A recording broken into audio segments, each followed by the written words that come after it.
Jérusalem sera foulée aux pieds jusqu'à ce que le temps des nations soit accompli. Les nations bouent, le monde chamboule et des dominations tombent dans le lieu céleste. Le jeûne nous a été ordonné de jeûner pendant les 7 premiers jours de ce 7e mois, ainsi que les 7 derniers jours, pour prier pour nos différents pays et différents sujets, en demandant des révélations au Seigneur. Y a-t-il des révélations? Y a-t-il des songes? Je suis à votre service.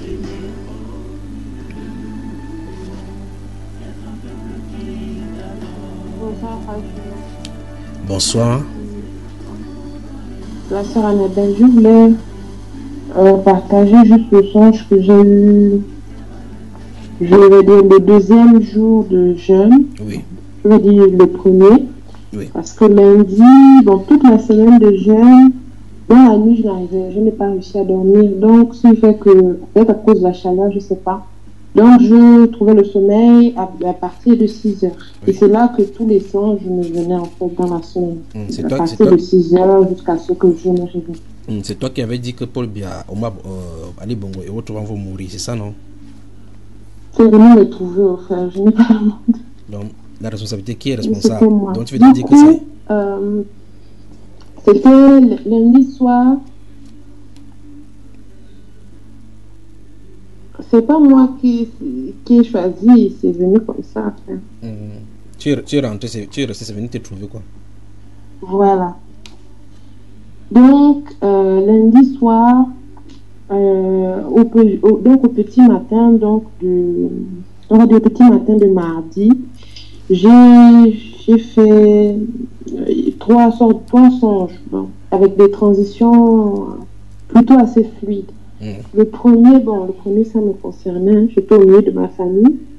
Ensuite, dans ce songe-là, il se trouve que on s'est déplacé, donc mon père m'emmenait quelque part avec mes sœurs, et là, ma petite sœur et une de mes cousines qui a grandi avec moi, on est rentré dans une salle. Là, je rentre directement dans le 3e songe, que les autres, ça n'a rien à voir avec la Côte d'Ivoire. Et là, on est rentré dans une salle. Et on rentre dans une salle, c'était en fait, il y avait des réjouissances. Donc, il y avait des réjouissances. Tout le monde célébrait en fait une victoire. Donc, tout le monde trinquait. Et dedans, il y avait une jeune femme. Elle avait entre 30 et 40 ans. En tout cas, et c'était comme une sorte de nouvelle figure emblématique, quelque chose comme ça. Et tout le monde m'a félicité. En me réveillant, j'ai voulu noter son prénom, mais j'ai oublié. Je me suis embrouillée, j'ai pas pu. Et du coup, tout le monde la félicitait. Et dedans, il y avait donc ma petite sœur et ma cousine là. Et on trinquait. Je me souviens, j'ai même trinqué avec elle. Alors, félicitations, elle était vraiment contente. Et tout d'un coup, on voit que à la porte arrière, il y avait des escaliers. Et donc, on était donc dans une salle assez élevée. Et là, on voit des gendarmes qui rentrent. Ils ont bousculé la porte, ils sont entrés. Tout le monde a commencé à paniquer dans la petite pièce où on était. Et on voit donc des militaires armés qui rentrent. Ils venaient pour chercher cette femme-là. Et juste derrière les militaires, on voit entrer le président de la Côte d'Ivoire, donc Alassane Ouattara. Il rentre. Et c'est comme ça qu'il dit à ces gars, c'est là. Qu'est-ce qui se passe ici? Vous vous réjouissez pourquoi? Vous pensez que vraiment que vous avez de quoi vous réjouir? Ça ne va pas durer longtemps. Et c'est comme ça qu'on s'est emparé de cette jeune femme-là. Mais elle, ce qui m'a impressionnée, elle n'avait pas sa langue dans la poche. Elle prônait les valeurs de l'opposition, mais avec fierté. Elle disait, et elle a dit une phrase à Alassane Ouattara, elle lui a dit, tu te souviens de la chanson de ce jeu que les enfants jouaient en Afrique, n'est-ce pas? Elle a dit Tché Koulé. Je ne sais pas si chez vous on chante ça comme ça, où on est en cercle et puis on tourne autour de ceux qui forment le cercle avec un ballon. On pose le ballon et il faut deviner que le ballon est derrière soi pour poursuivre la personne qui a posé le ballon. Et bon, En Afrique, sinon on dit tché coulé, mais en fait, la véritable parole, c'est toucher, couler. Donc, comme un bateau. Et là, elle lui a dit, tu te souviens de ce jeu-là chez les enfants, tché coulé, donc toucher, couler. Et puis elle lui a dit, le jour où tu vas couler, je chanterai cette chanson-là sur ta tombe. C'est comme ça qu'il s'est énervé. Il a voulu la gifler. Il a dit, allez, emmenez-la, sortez-la d'ici, vous l'emportez. Donc, tout le monde a commencé à paniquer dans la salle. Les personnes armées l'ont prise, donc on l'a emmenée de force. Mais elle n'arrêtait pas de parler. Elle hurlait sur lui, elle n'avait peur de rien. Elle insultait, elle disait que lui, t'as chuté proche et tout ça. Et elle hurlait sur lui. Donc, ils ont dévalé l'escalier et il y avait tous ceux qui faisaient qui étaient dans la salle. Quelques militaires sont restés.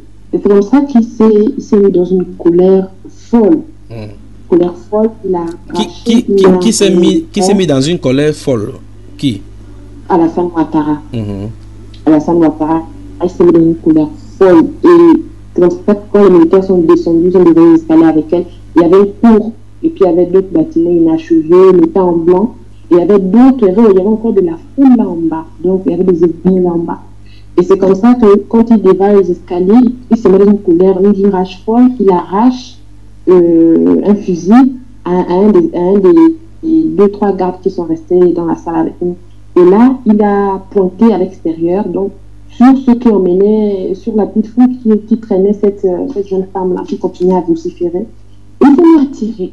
Il voulait la tuer, en fait, l'éliminer parce qu'il était vraiment en colère.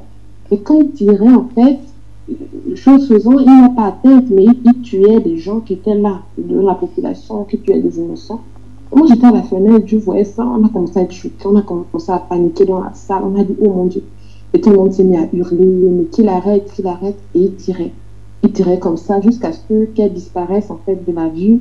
Donc, à vue d'eux, il y avait les gardes, même un garde dans le lot qui est tombé. Il tirait juste comme ça pour l'atteindre. Et après, il s'est retourné et il nous a regardé. Vu que nous, on avait suivi toute la scène, il n'a dit pas de témoin, donc il s'est mis à tirer sur tout le monde dans la pièce.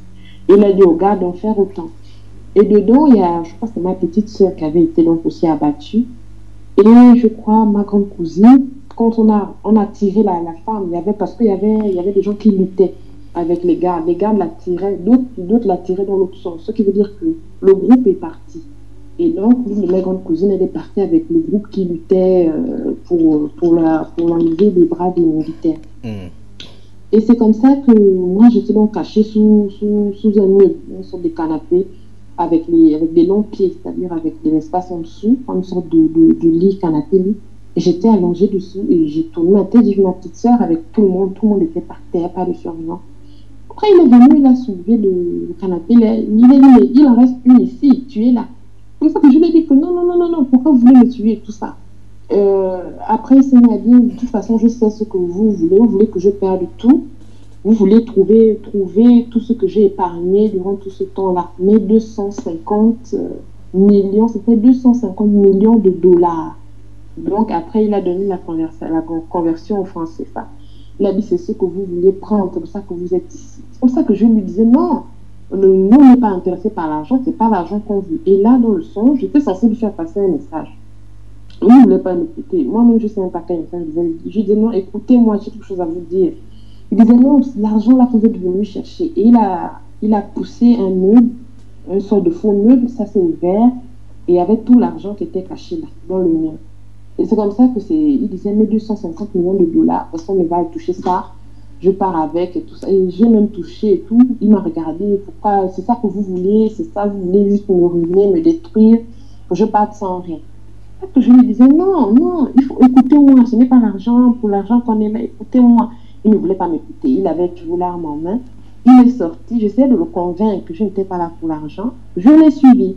Donc quand il sort pas par la descente où on a emmené la fille, mais plutôt par là où j'étais entrée avec mes soeurs, donc de l'autre côté, il sort par là, on descend, le décor avait changé.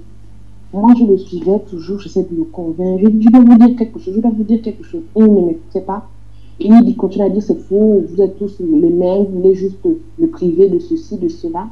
Et là, je le suis, et avec comme des grandes arches, l'architecture, comment on appelle ça, hispanique.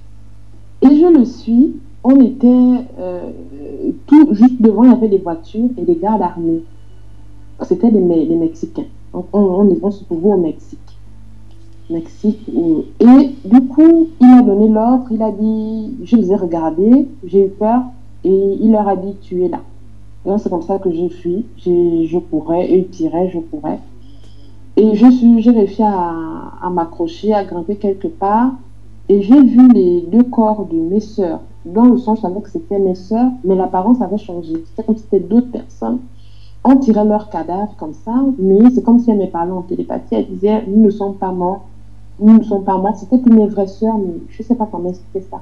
Elle disait, nous ne sommes pas mortes. Prie pour nous. Prie juste pour nous, pour que l'on retrouve donc celle qu'on a emmenée, l'opposante là. Pour qu'on la retrouve et qu'on la ramène. Prie pour nous juste pour qu'on la retrouve et qu'on la ramène. Et donc, c'est comme ça que le songe se termine. Donc finalement, pendant les tirs, là, cette femme qui festoyait initialement avant que les gendarmes ne fassent leur irruption dans cette salle-là n'était pas morte alors? Non, elle n'est pas morte. Parce qu'il a tiré, il essayait de la viser, il tirait partout, ça touchait plutôt la population. Les gens tombaient, les gens mouraient, ça a touché un garde, et ça ne l'a pas touché elle, et ça n'a pas touché aussi, je crois, ma grande cousine. En fait, il y avait des gens qui luttaient pour la maintenir, mais on a emmené une sorte de petit lot, peut-être 7 personnes. Donc, elle était parmi, et puis ça ne l'a pas touché. Oui. Et du coup, quand on tirait des cadavres, des corps, je voyais depuis la barrière, j'étais cachée, je grimpais. En tournant la tête, je vois comment on traînait leur corps par terre, et j'ai entendu donc 2. Dans mon cœur, je savais que c'était les représentations de mes 2 sœurs, mais physiquement, ce n'était pas elles. Et là, elle m'a appelé de manière télépathique, qu'elles avaient les yeux ouverts au nom des cadavres. Et elle me disait, on n'est pas mort, on n'est pas mort, on n'est pas mort, il suffit juste que tu pries pour nous juste pour que l'on retrouve donc cette femme-là, qu'on la retrouve et qu'on la ramène en vie. Et là, ma soeur, il pose la question, quel était le but? Qu'est-ce que dans ce songe-là, Alassane Ouattara reprochait à cette femme-là? Qu'est-ce que cette femme savait de particulier qu'il fallait l'éliminer? Parce que dans le songe, en fait, elle représentait en tout cas l'opposition. En tout cas, ce que j'ai remarqué, parce que avant qu'on entre dans la salle, elle m'a donné une date approximative. Donc, c'était en fait dans le futur. Je savais que c'était pas de maintenant. Bon, pas du passé, ni de aujourd'hui, mais c'était à venir. Parce que dedans, elle disait, oui, tu reviens de France et tout. Et même quand j'ai vu l'apparence d'Alassane Ouattara, j'ai dit, oh, il a maintenant le lambon point comme ça. Moi, j'ai le souvenir, dans ma tête, j'ai le souvenir d'Alassane Ouattara qu'il avait été élu, encore mince. Et du coup, hier, j'ai cliqué sur une vidéo YouTube où il parlait du franc CFA et j'ai reconnu, j'ai dit, mais c'était vraiment l'use de mensonge avec l'embonpoint des années et tout ça. Et là, quand je regardais donc tout ça, mais dans le songe, elle était de l'opposition. Elle représentait le renouveau ivoirien. Et ça c'est ça qu'il n'a pas accepté parce qu'il disait, lui, vous voulez juste m'arracher ce que j'ai mis longtemps à acquérir, ça ne va pas être possible. Donc, si cette femme-ci représente l'opposition, un nouveau vent qui va souffler, ça montre que cela, ça présage un conflit entre Alassane Ouattara et cette nouvelle opposition et dont la population va en subir, n'est-ce pas? Oui. Donc, ceci montre clairement qu'il faut qu'on prie pour la Côte d'Ivoire, n'est-ce pas? Oui. C'est un message prophétique pour la Côte d'Ivoire, la chute d'Alassane Ouattara et la femme. Et tu voulais ces 250 millions de dollars là pour faire quoi, ma soeur? Oui, en fait, je ne sais pas, j'ai juste touché, quand il va me toucher en même temps que lui, bon, il s'est fâché, mais... En fait, ça m'a surpris, je me suis dit, mais pourquoi est-ce qu'il parle d'argent? Pourquoi est-ce qu'il parle d'argent? Et là, il a ouvert ça, il montrait, c'était de l'argent de la corruption, quelque chose comme ça. Il disait qu'il avait gagné ça à suite de son fonds et tout ça. Donc, j'essayais de lui dire que non, j'ai un message à vous faire passer, mais il ne voulait pas écouter. Pour lui, on voulait juste le destituer et lui prendre tout ce qu'il avait. Puisse la population de la Côte d'Ivoire donc mettre ceci donc en priant pour que les événements qu'ils ont vécus depuis 2008, 2011 et suivant ne puissent pas arriver. Mais vont-ils alors se plier et se tourner vers le Seigneur? Pour moi, après toutes les épreuves que j'ai traversées, j'ai acquis la conviction que n'arrive à l'homme que ce que Dieu permet. On y va. En toutes circonstances, je garde ma sérénité. Dieu sait ce qui est bon pour moi.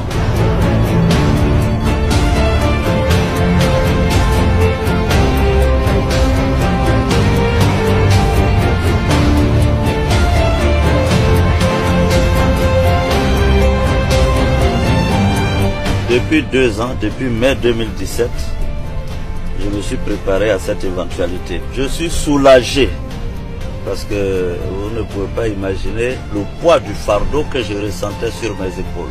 Je suis un indépendant. Je ne dirais pas que je suis un insoumis, mais je suis indépendant fondamentalement. Je n'aurai plus à être astreint, n'est-ce pas, au devoir de réserve. Non, maintenant parce que le président Ouattara l'a voulu, avec insistance. Je ne veux pas, voyez-vous, amener la Côte d'Ivoire dans une situation de crise. C'est pourquoi j'ai décidé de ne pas aller à la radicalisation, comme me l'ont conseillé beaucoup de gens, ni à l'affrontement. Je vais éviter ça. À cet instant précis, je rends ma démission de mes fonctions de président de l'Assemblée nationale de Côte d'Ivoire. Oui, j'ai décidé de sacrifier mon poste pour la paix, pour la Côte d'Ivoire, comme j'ai eu à le faire par le passé. Quand certaines personnes vous font confiance pour un jour prétendre diriger le pays, vous ne souhaitez pas le voir détruit. Donc vous vous sacrifiez pour le pays. Ah non, je dirais que ma vie politique ne fait que commencer. C'est le début, on n'a rien fait encore, c'est le début. Aujourd'hui, je vais rendre le tabouret et je vais aller chercher le fauteuil pour m'asseoir dedans. Ce sera plus confortable d'être assis dans le fauteuil.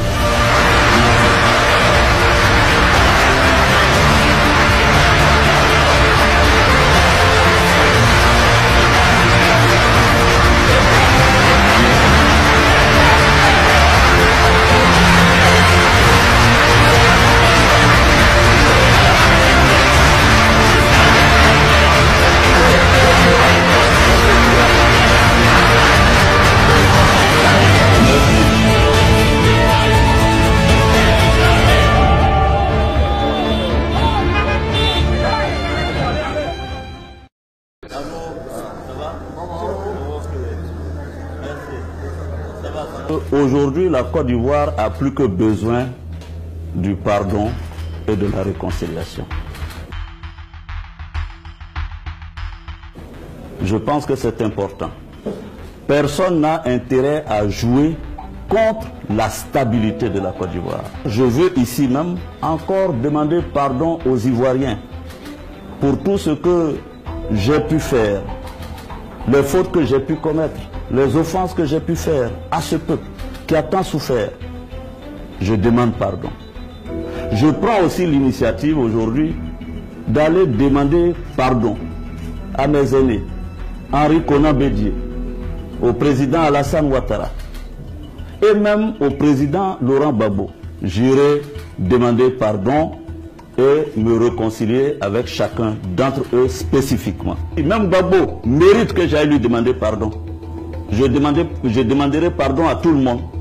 Parce que 2002, je suis un acteur important jusqu'à ce jour. Et je pense que ce dont la Côte d'Ivoire a besoin, c'est beaucoup plus de tolérance, de pondérance, de pardon, de réconciliation, de paix et de stabilité.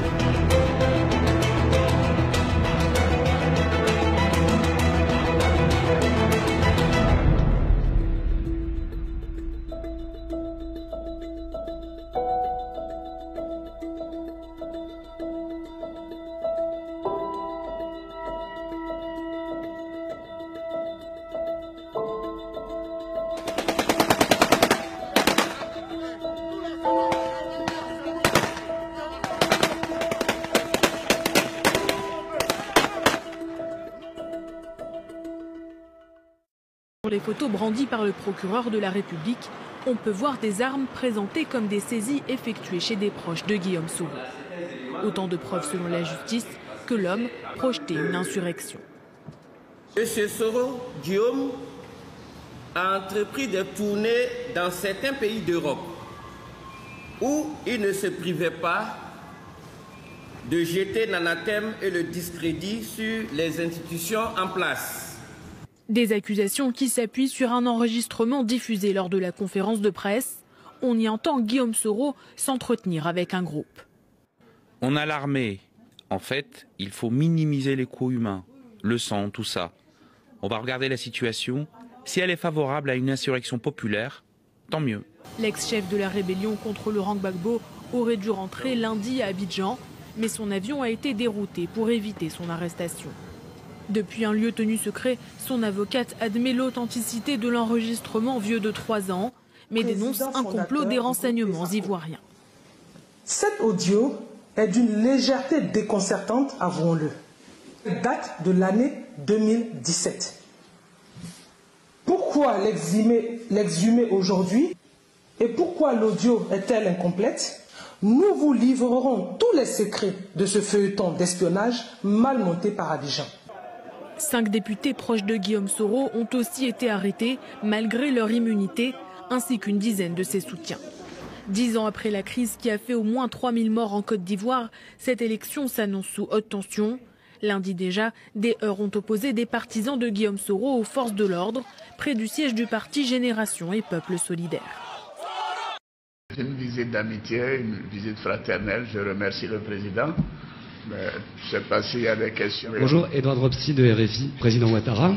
Est-ce que vous avez des réactions par rapport à l'affaire qui défraie la chronique cette semaine, à savoir le mandat d'arrêt contre Guillaume Soro, et ensuite des réactions à ceux qui vous disent que vous voulez empêcher un adversaire potentiel pour les présidentielles de 2020? La question que vous m'avez posée, j'aurais pu dire le dossier entre les mains de la justice et ne pas m'appesantir sur cela, mais je peux vous dire que nul ne sera autorisé à déstabiliser la Côte d'Ivoire, à perturber la quiétude des Ivoiriens.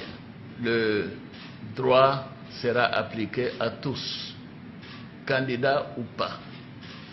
Et les candidatures ne sont pas encore ouvertes par la commission électorale indépendante. Et même si c'était le cas, nul n'est au-dessus de la loi.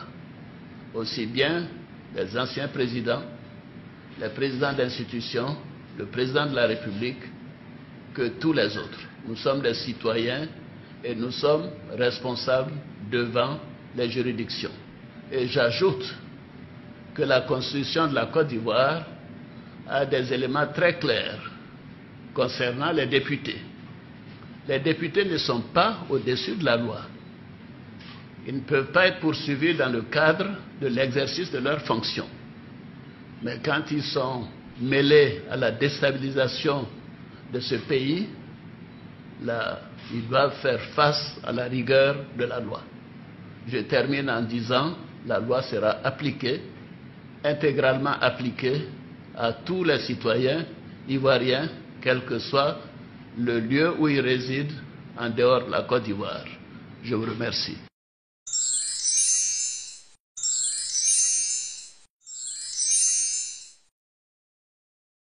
Manœuvre pour le 3e mandat.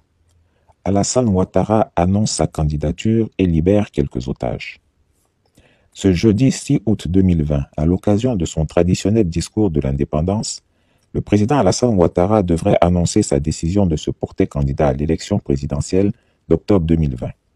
Il va ainsi briguer un 3e mandat en violation de la Constitution. En fait, cette décision est prise depuis bien longtemps, que personne ne s'y trompe. C'est Alassane Ouattara lui-même, avec le soutien inébranlable de son frère Téné Birahima Ouattara dit Photocopie, qui l'ont décidé formellement. Après le décès brusque d'Amadou Gon Coulibaly, ils ont vu d'un très mauvais œil les basses manœuvres d'Ahmed Bakayoko pour s'emparer de la primature avec en point de mire le fauteuil présidentiel, en espérant de ce fait être le candidat de substitution du RHDP pour cette échéance capitale. Mais les choses n'étaient pas aussi simples. Les rancœurs nées de la forte rivalité entre Amadou Gon Coulibaly et Ahmed Bakayoko n'avaient pas disparu et avaient laissé des séquelles profondes au niveau de la cohésion au sein du RHDP. Le parti présidentiel était déchiré en 2 blocs antagonistes irréconciliables. Le président Ouattara a dû manœuvrer pour arriver à faire accepter le choix d'Ahmed Bakayoko comme Premier ministre, ministre de la Défense au sein de son parti.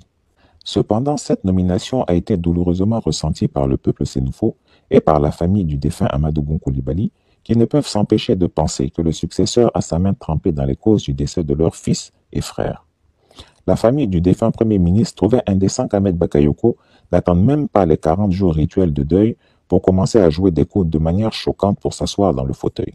De son côté, Ahmed Bakayoko n'est pas un naïf. Il est pleinement conscient que ce n'est pas de bon cœur que le président de la République l'a nommé à ce poste. Il sait qu'il a dû pratiquement arracher sa nomination. Il observe toutes les initiatives prises par le chef de l'État pour dépouiller sa primature et regarde comment les décrets pris par le président le désossent de sa pleine stature de Premier ministre. Il sait qu'il n'est qu'un Premier ministre rabougri, très loin de l'envergure d'un Amadou Gon Coulibaly. Ainsi, le président Ouattara a instruit les ministres de lui présenter directement tous les dossiers du Conseil des ministres sans passer par le nouveau Premier ministre. Ces dossiers seront traités et appréciés par Patrick Hachi avant d'aller sur la table du Conseil des ministres. Ahmed Bakayoko ne sera qu'une sorte de boîte aux lettres qui verra juste passer sur sa table les dossiers déjà validés par le président avant de lui être présentés. Et cela crée de la frustration chez l'actuel dauphin constitutionnel. Mais il ronge son frein en attendant son heure. C'est dans ce contexte de tension-suspicion que la candidature d'Alassane Ouattara, qui est loin de faire l'unanimité au sein des militants du RHDP, a été présentée comme une bouée de sauvetage et imposée à tous. Au cours d'une réunion stratégique avec son cercle de conseillers rapprochés, il a été décidé d'annoncer cette candidature au peuple de Côte d'Ivoire prioritairement, plutôt qu'aux seuls militants du RHDP. Pour mieux faire passer la pilule de sa candidature inconstitutionnelle, le président Alassane Ouattara a décidé de faire libérer tous les hommes de Guillaume Soro qui sont emprisonnés. Ainsi, l'allégresse générale noiera l'amertume de cette décision. C'est donc tout heureux de sa stratégie qu'Alassane Ouattara en a fait l'annonce hier au Conseil des ministres. Mais comme d'habitude, le démon humain a fait son œuvre. Après le Conseil des ministres, le chef de l'État s'est retrouvé en réunion à huis clos avec Ahmed Bakayoko, Fidel Sarasoro, Patrick Hachi et son frère Photocopie. Dans ce huis clos, Ahmed Bakayoko a expliqué au président que ce n'était pas une bonne décision de libérer tous les soroïstes emprisonnés. Il lui a proposé de maintenir 4 ou 5 soroïstes en prison en vue de maintenir un moyen de chantage sur Guillaume Soro. Cette proposition a été aussitôt vivement et chaleureusement appuyée par Photocopie. Vu la période de fragilité psychologique dans laquelle il se trouve actuellement, le chef de l'État pourrait être tenté de suivre l'avis d'Ahmed Bakayoko, lui qui pourtant quelques heures plus tôt avait annoncé à ses ministres sa décision de libérer tous les détenus soroïstes. Ahmed Bakayoko venait ainsi de démontrer sa capacité à manœuvrer contre la paix alors qu'il achète des réclames dans les journaux pour se présenter comme le Premier ministre de la Réconciliation et de la Paix. Quel détenu le président Alassane Ouattara va-t-il continuer à garder comme otage? Les frères de Guillaume Soro ou de grosses têtes soroïstes? Chris Yapi n'a pas pu avoir le fin mot de l'histoire. Chris Yapi ne ment pas. Le risque que notre pays recule dans bien des domaines. Tout cela m'amène à reconsidérer ma position. Face à ce cas de force majeure et par devoir citoyen, j'ai décidé de répondre favorablement à l'appel de mes concitoyens me demandant d'être candidat à l'élection présidentielle du 31 octobre 2020. Je suis donc candidat à l'élection présidentielle du 31 octobre 2020. Je peux vous assurer que cette décision mûrement réfléchie est un devoir que j'accepte dans l'intérêt supérieur de la nation, afin de continuer de mettre sans relâche mon expérience au service de notre pays. Compte tenu de l'importance que j'accorde à mes engagements et à la parole donnée, cette décision représente un vrai sacrifice pour moi, que j'assume pleinement par amour pour mon pays. Par cette décision, je vais aussi prendre le temps d'achever de préparer la relève. J'entends également renforcer les actions de rassemblement et de réconciliation de tous nos compatriotes. Mes chers compatriotes, des scènes de heurts à Abidjan qui réveillent de mauvais souvenirs en Côte d'Ivoire. 10 ans après la crise post-électorale de 2010, les tensions sont de retour. Les autorités avaient interdit les manifestations. Plusieurs personnes ont été tuées. L'opposition demande à Alassane Ouattara de ne pas se représenter à la présidentielle du mois d'octobre. Nous manifestons pour le départ du président Ouattara. Parce que la Constitution a été violée. Et nous ne voulons pas accepter un troisième mandat. Nous demandons à toute la population ivoirienne de nous joindre pour faire partie Ouattara à tous les moyens pacifiques. La Constitution ivoirienne limite à 2 les mandats présidentiels. Mais le camp Ouattara affirme que comme la Constitution a été changée en 2016, soit 1 an après la réélection de son leader, le compteur des mandats doit être remis à zéro. Initialement, Alassane Ouattara, qui a 78 ans, avait déclaré qu'il ne briguerait pas un troisième mandat. Mais le candidat de son parti, Amadou Gon Coulibaly, est décédé en juillet d'un infarctus. Alors, la semaine dernière, Alassane Ouattara change ses plans. Face à ce cas de force majeure et par devoir citoyen, j'ai décidé de répondre favorablement à l'appel de mes concitoyens me demandant d'être candidat à l'élection présidentielle du 31 octobre 2020. Les violences n'ont pas éclaté uniquement à Abidjan, mais également dans plusieurs autres villes, dont Bonoua, Daoukro et Ferkessédougou. Le Niger. C'est pas cette caillou, ils sont en train de lancer quoi. Bon.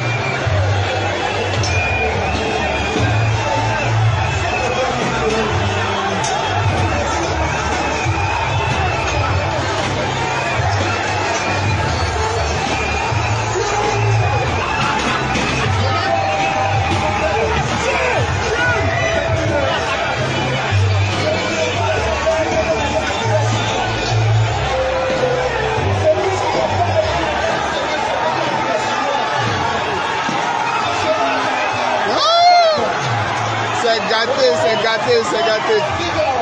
Putain. Attends. Le corps habillé qui réplique. Est-ce que le corps habillé la réplique?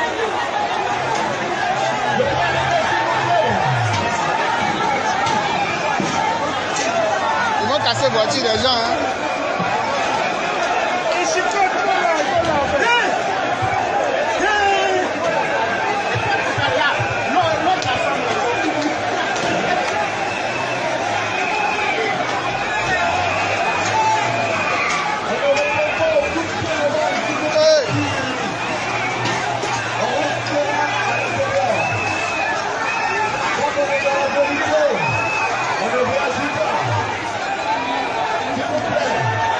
C'est n'importe quoi ce qui se passe.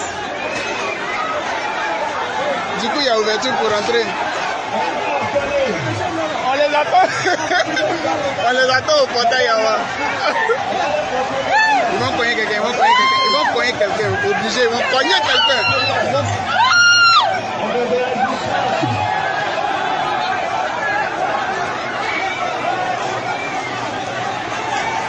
Obligé, ils vont cogner quelqu'un.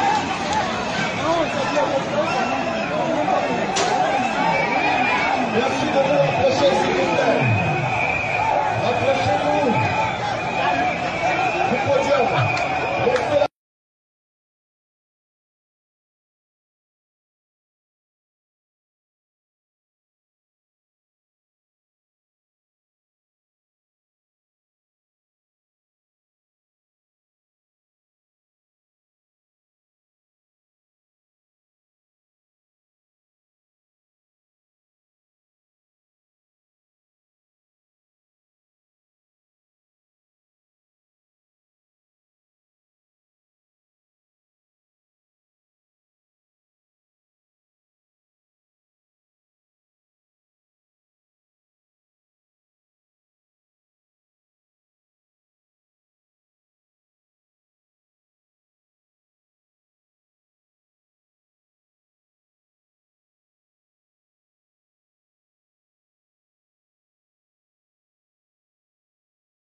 Dans la cour familiale, on porte le deuil d'Apollinaire, 48 ans et 6 enfants.